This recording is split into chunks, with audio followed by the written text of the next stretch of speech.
วัสดีครับผมนายธนาทิพย์สุภคุณจากวิทยาลัยการอาชีพขอนแก่นสาขางานเทคนิคการยนต์ปศ2/2วันนี้ผมจะมาสาธิตวิธีการต่อวงจรขยายเสียงด้วยทรานซิสเตอร์ครับครับสำหรับเครื่องมือและอุปกรณ์นะครับ1นะครับลำโพงครับ2ครับทรานซิสเตอร์และซีนระบายความร้อนนะครับ3ครับตัวต้านทานครับ4ตัวเก็บประจุ5ครับสายไฟขยายเสียงครับ6สายไฟนะครับ2เส้น7ตะกั่วครับแล้วก็8เครื่องจ่ายไฟแบบปรับค่าได้ครับ5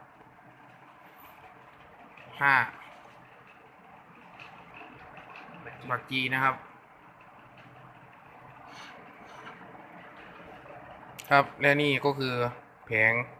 วงจรของเรานะครับ เราก็จะต่อตามแผงวงจรเลยนะครับ Asher ครับต่อไปนะครับเราก็จะมาเริ่มการต่อวงจรเลยนะครับที่แรกนะครับตัวต้านทานนะครับมีค่าอยู่ที่ 5,000 โอห์มครับต่อจากขั้ว C ไปขั้ว B นะครับครับต่อไปก็จะเป็นการต่อตัวเก็บประจุนะครับโดยต่อที่ขั้ว B นะครับ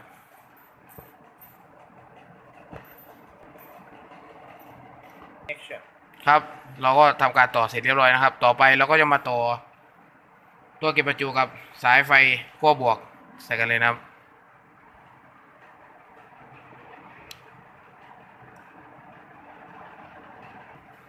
ครับต่อไปเราก็จะมาต่อสายไฟขั้วลบใส่ที่ขั้ว E นะครับ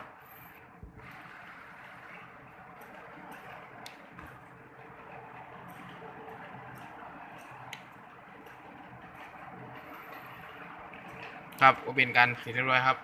ต่อไปเรานำสายไฟอีกเส้นหนึ่งครับมาต่อใส่ที่ขั้ว E นะครับ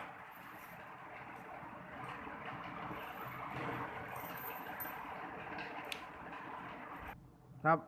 หลังจากที่เราทำการต่อวงจรเสร็จเรียบร้อยแล้วครับต่อไปเราก็จะมาต่อสายไฟนะครับนี่ครับสายเป็นสายขยายเสียงนะครับขั้วบวกใส่ขั้วบวกเลยนะครับขั้วลบใส่ขั้วลบครับ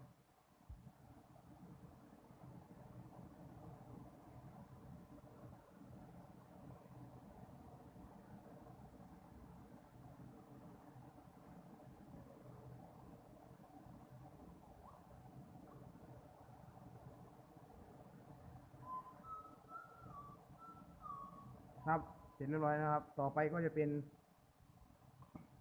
การต่อสายลำโพงนะครับนี่นะครับ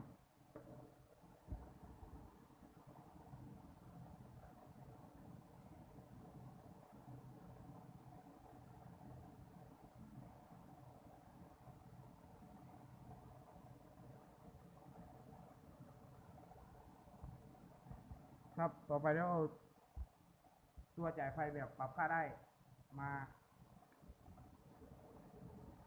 ที่สิขั้วบวกนะครับขั้วบวกที่ขั้วบวกครับขั้วลบที่ขั้วลบ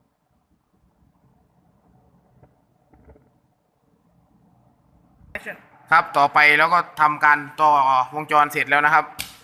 เราก็จะมาเทสเสียงดูนะครับนะครับ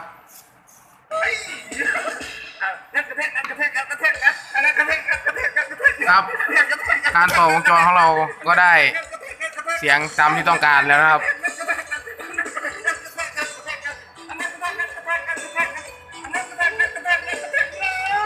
ขอเสียบโทรศัพท์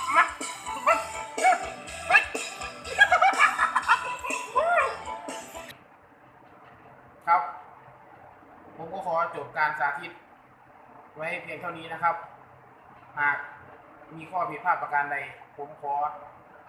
อภัยไว้หน้าที่นี้ด้วยนะครับ